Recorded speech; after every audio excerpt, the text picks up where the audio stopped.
6. Cyflogaeth, incwm, arian, ac addysg.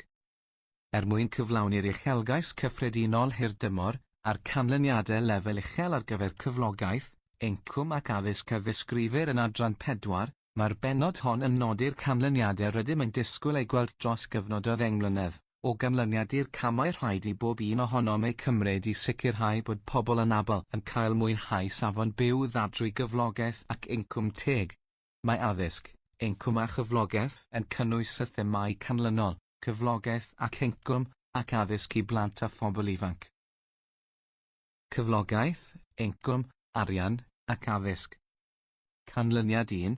Cymorth cyflogaeth a busnes. Mae pobl anabl yn gallu cael gafel ar gyngor a gwasanaethiau datganoledig prydlon a chydlynol sy'n wybodus ac yn hygyrch, mwyn ei galluogi i gael mynediad teg at gyfleoedd gwirfoddolyn neu profiad gwaith cyflogedig a di-dal, unan gyflogaeth, a chyfleoedd gwaith neu gyrfaoedd hirdymor.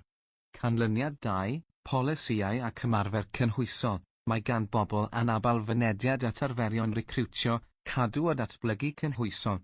Mae hyn yn cynnwys defnyddio'r pwrs cyhoeddus i feithrin ymddygiadau sy'n cefnogi gweithlu cynhwysol, cael gwared ar rwystrau, a chreu amgylchedd cefnogol lle mae pobl anabl yn gallu ffynnu yn ei gyrfaoedd. Canlyniad 3. Cyflogwyr hygyrch. Mae pobl anabl yn cael eu cynrychioli ar bob lefel yng ngweithlu Cymru. Mae cyflogwyr yn ymwybodol o'u cyfrifoldebau cyfreithiol a hawliau cyflogaeth, gweithwyr anabl.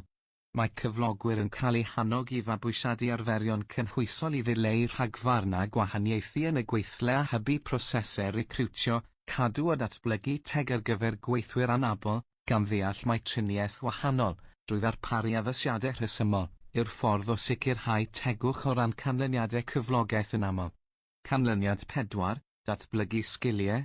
Mae ceiswyr gwaith a gweithwyr anabl o bob oed yn deall eu hawliau cyflogaeth ac yn gallu eu harfer, gan gynnwys drwy weithredu cadarnhaol i sicrhau cyfleoedd cyfartal ar gyfer dysgu gydol oes. Nid yw pobl anabl dan anfantais yn y farchnad swyddi oherwydd rhwystrau i addysg, hyfforddiant neu gymorth recriwtio. Mae gan bobl anabl fynediad at wybodaeth, cyngor, cymorth ac arweiniad gyrfaoedd a chyflogadwyedd proffesiynol, diduedd, personol. Canlyniad 5. Mynd i'r afel ar rhwystrau i incwm. Mae safbwyntiau pobl anabl yn cael eu hystyried wrth drafod â Llywodraeth y Deyrnas Unedig ynghylch diwygiadau i'r system budd-daliadau sydd heb ei datganoli. Canlyniad 6. Llai o anghydraddoldeb economaidd gymdeithasol.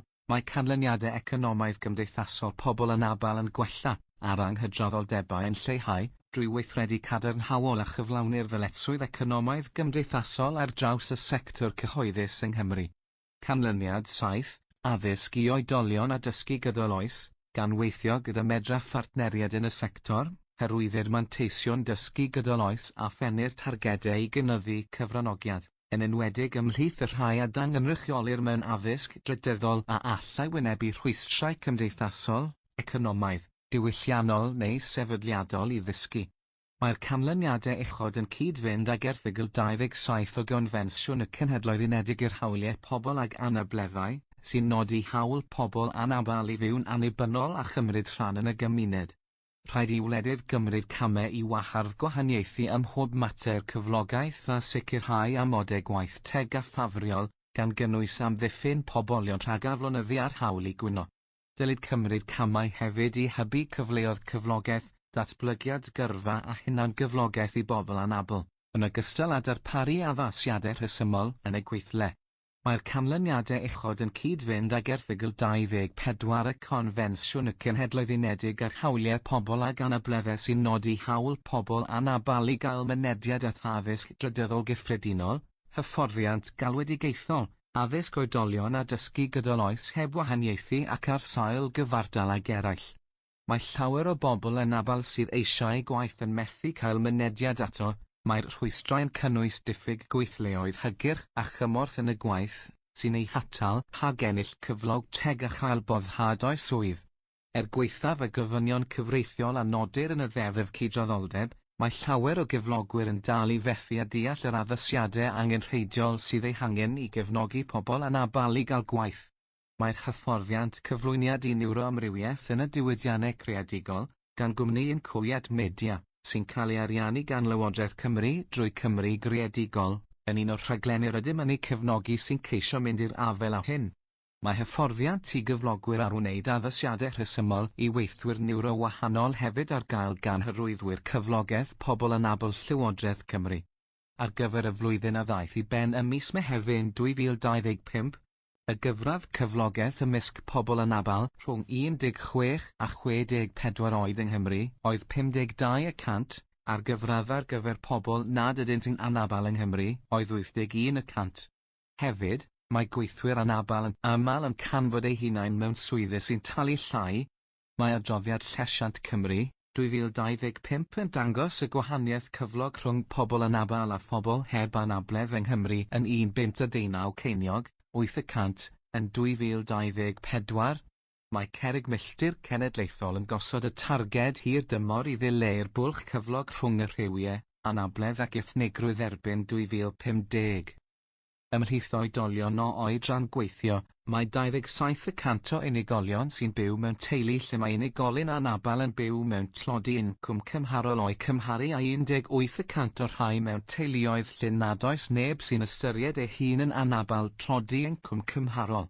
Yn 2024 i 25, roedd 1 o bob 7 o bobl anabl neu bobl â salwch cyfyngol hirdymor, 14%, yn byw mewn cartref mewn amddifadedd materol o'i gymharu â 10% o bobl nad oeddent yn anabl, arolwg Cenedlaethol Cymru. Mewn blynyddoedd arolwg blaenorol, roedd tua 1 o bob 4 neu 5 o bobl anabl neu bobl â salwch hirdymor cyfyngol yn byw mewn aelwyd mewn amddifadedd materol. Roedd sampl arolwg Cenedlaethol Cymru yn 2024 i 25 yn cynnwys llai o bobl o ardaloedd incwm isel. Gallai hyn fod wedi effeithio ar yr amcangyfrifon ar gyfer ymddifadedd materol. Mae'r niferoedd hyn yn tynnu sylw at wahaniaeth sy'n peri pryder sy'n gwbl anerbyniol mewn cymdeithas deg a chyfiawn. Mae sicrhau bod safon byw pobl anabl yn deg, drwy incwm a gwaith teg, yn hanfodol i hybu cymdeithas gynhwysol lle gall pawb gyfrannu'n ystyrlon. Mae tystiolaeth yn awgrymu bod annog ceisiadau am swyddi gan bobl anabl yn dda i fusnesau, gan roi mantais gystadleuol i sefydliadau. Gall helpu i gynyddu nifer yr ymgeiswyr o ansawdd uchel a chreu gweithlu sy'n adlewyrchu ei gymuned leol. Mae'r cynllun hyderus o ran anabledd yn fenter ledled y Deyrnas Unedig a sefydlwyd i helpu cyflogwyr i fanteisio i'r eithaf ar y doniau y gall pobl anabl eu cynnig yn y gweithle. Fodd bynnag, mae nifer isel o sefydliadau sector cyhoeddus yn ennill y statws lefel 3 uchaf o ran arweinydd ac ymddiriedeth yn y cynllun gan bobl anabl. Rydym wedi ymrwymo i weithio gyda Llywodraeth y Deyrnas Unedig wrth iddi gynnal ei hadolygiad o'r cynllun hyderus o ran anabledd i fynd i'r afel ar materion hyn. Rydym hefyd am gynyddu nifer y cyflogwyr yng Nghymru sy'n ennill statws arweinydd. I gyflawni hyn, rydym yn sefydlu fforwm arweinwyr hyderus o ran anabledd yng Nghymru. Bydd hyn yn dod â rhan ddeilied allweddol ynghyd â chyflogwyr sydd wedi ennill statws arweinydd hyderus o ran anabledd lefel 3 i rannu a lledaenu arferion da a defnyddio dysgu gan gymheiriaid i annog sefydliadau eraill yng Nghymru i ymuno â'r cynllun a symud ymlaen i statws arweinydd. Rydym hefyd yn galw ar ein partneriad yn y sector cyhoeddus i arwain drwy esiampl ac ymrwymo i ddod yn arweinwyr hyderus o ran anabledd lle nad yw hyn eisoes yn wir. Mae ein hyrwyddwyr Cyflogaeth Pobl Anabl yn mynd ati i gefnogi cyflogwyr ar draws y sectorau preifat a chyhoeddus i gyflawni'r nod hwn. Caiff hyn ei ategu gan waith cynghorwyr Cyflogaeth Pobl Anabl Busnes Cymru sy'n helpu busnesau bach a chanolig i wella eu harferion cyflogaeth a thrwy adnoddau digidol sydd ar gael drwy Busnes Cymru. Rydym hefyd yn gweithio i wella ein perthynas a chynghorwyr anabledd yr adran gwaith a phensiynnau mwyn ein galluogi i gydweithio'n fwy strategol yn ein hymdrechion i gynyddu nifer y sefydliadau sy'n symud ymlaen i ennill statws arweinydd hyderus o ran anabledd. Ar ben hynny, rydym wedi gweithio gydag aelodau'r tasglu hawliau pobl ag anableddau i gydgynhyrchu tystiolaeth a fydd yn profid echonoldeb cynllun penodol i Gymru. Mae Llywodraeth Cymru wedi cyd-gynhyrchu ymchwil sy'n edrych ar y cynllun hyderus o ran anabledd dan arweiniad pobl anabl yng Nghymru. Mae canfyddiadau'r ymchwil hwn yn cynrychiolus safbwyntiau rhanddeiliad.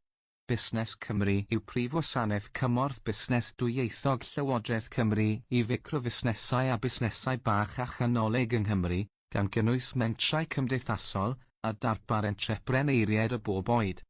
Mae Llywodraeth Cymru yn cyflogi 5 hyrwyddwr Cyflogaeth Pobl Anabl sy'n dod â phrofiad bywyd ac arbenigedd i'r olau.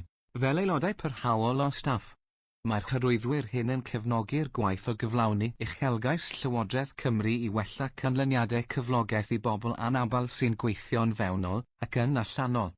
Mae Llywodraeth Cymru wedi ymrwymo i hybu cynhwysiant a hawliau pobl anabl drwy annog sefydliadau a busnesau ledled Cymru i benodi hyrwyddwyr penodol i wella mynediad pobl anabl at waith.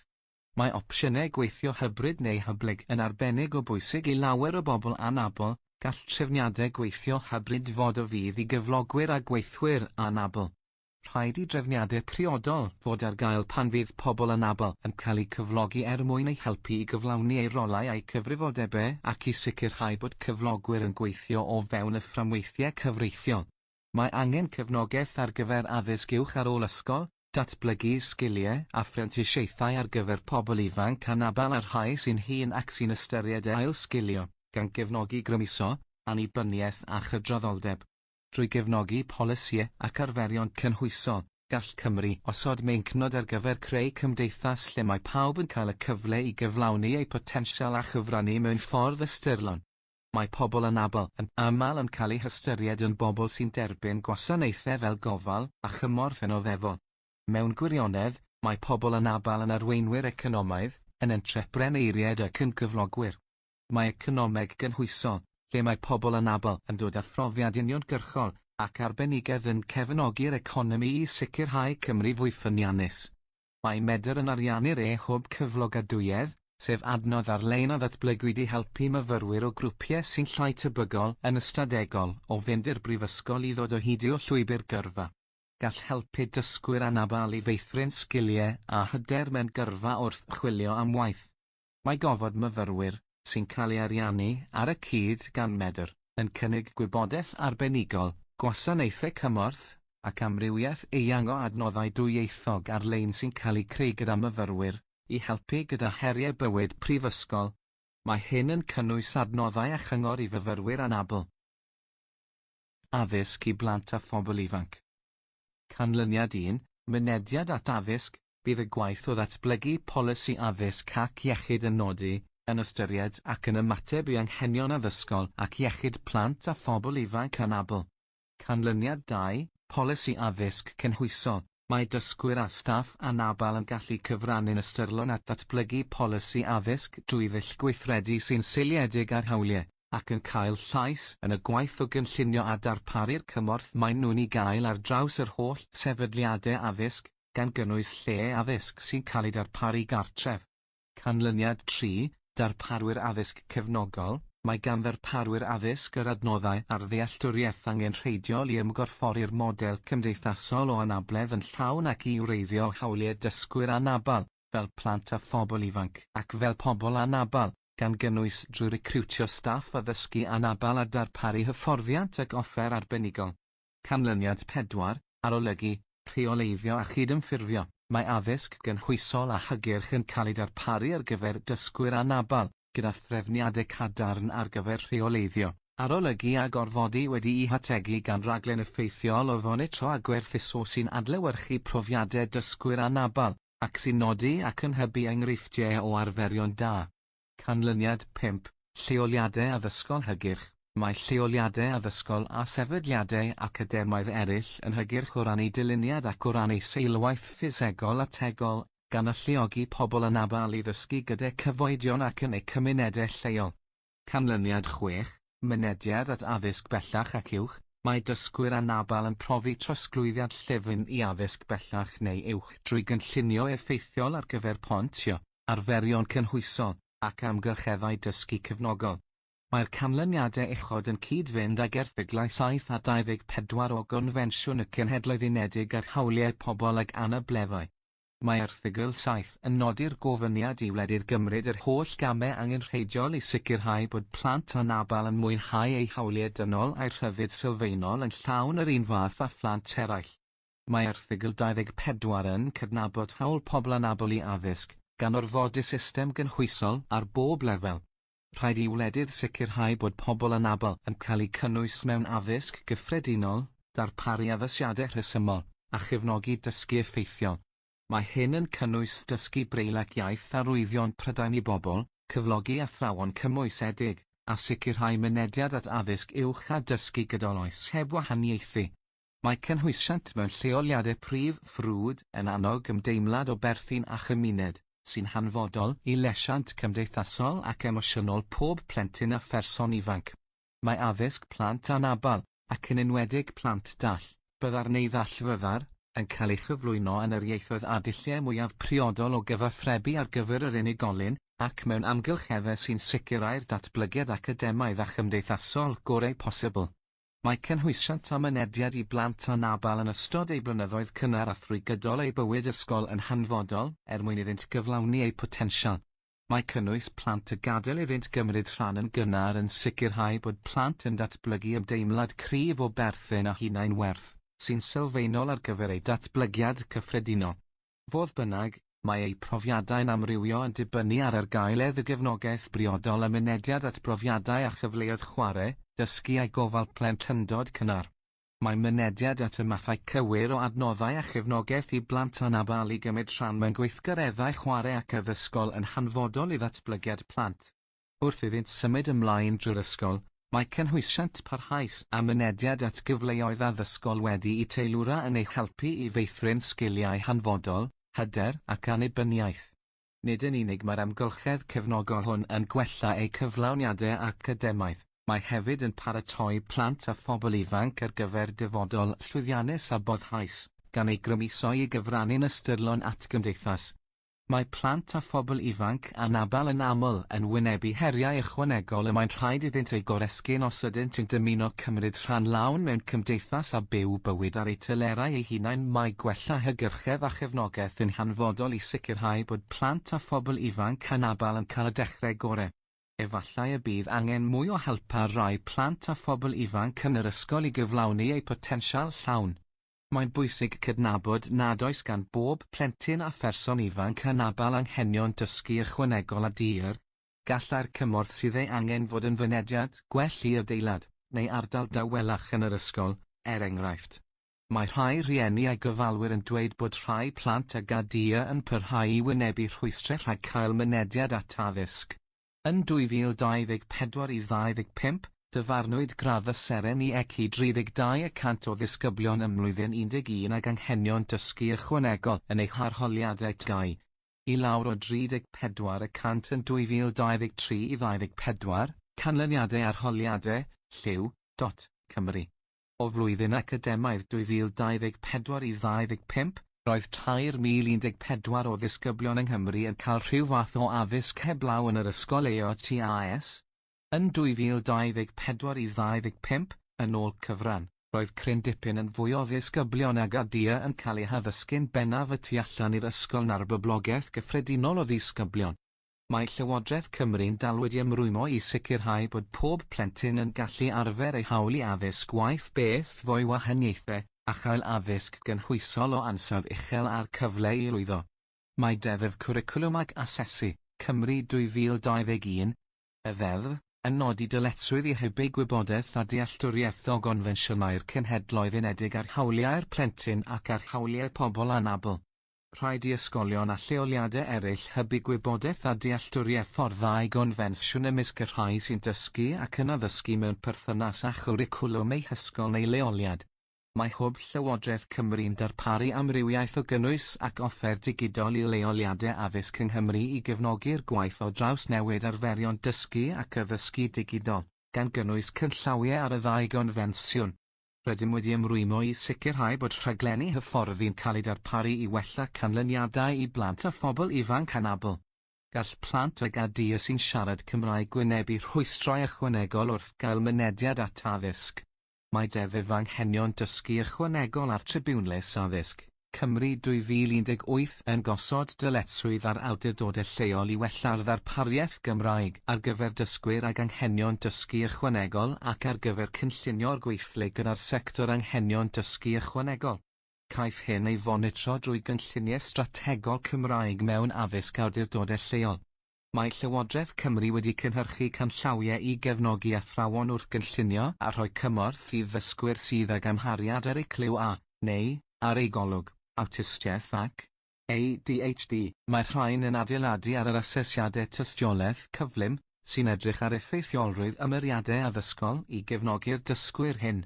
Gall digwyddiadau fel diwrnodau blasu gyda goriau tawel, teithiau ar-lein, ysgolion haf, diwrnodau cadw mewn cysylltiad a ffeiriau gyrfaoedd pwrpasol helpu dysgwyr i bontio am ddidrafferth i addysg bellach ac uwch. Gall myfyrwyr gysylltu â'u tîm gwasanaethau myfyrwyr am gyngor pan fydd angen cefnogaeth arnynt. Gallai hyn gynnwys trafodaethau ar gymorth ariannol neu addasiadau rhesymol. Mae Cyllid Myfyrwyr Cymru hefyd yn darparu gwybodaeth am y cymorth sydd ar gael i fyfyrwyr anabl. Mae'r cynllun blaenari a dir wedi ei gynllunio i helpu pobl ifanc ag anghenion dysgu ychwanegol a dir i bontio'n llwyddiannus o'r ysgol i addysg bellach. Gyda'i gilydd mewn partneriaeth â cholegau ledled Cymru, mae'r adnodd yn cefnogi dysgwyr a di a'u teuluoedd i wneud dewisiadau gwybodus wrth iddynt gynllunio i camau nesaf.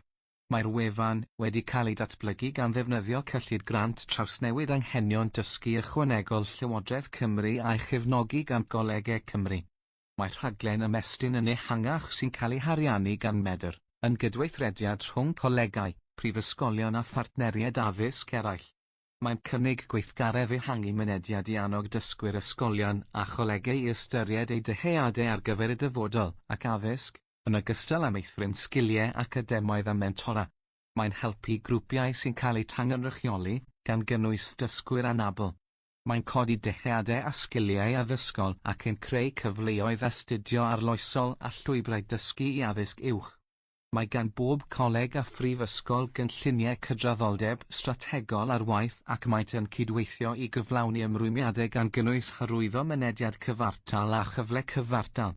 Mae Medr yn adolygu eu cynlluniau sy'n nodi sut y byddent yn cyflawni dyletswyddau o dan ddeddf cydraddoldeb 2010.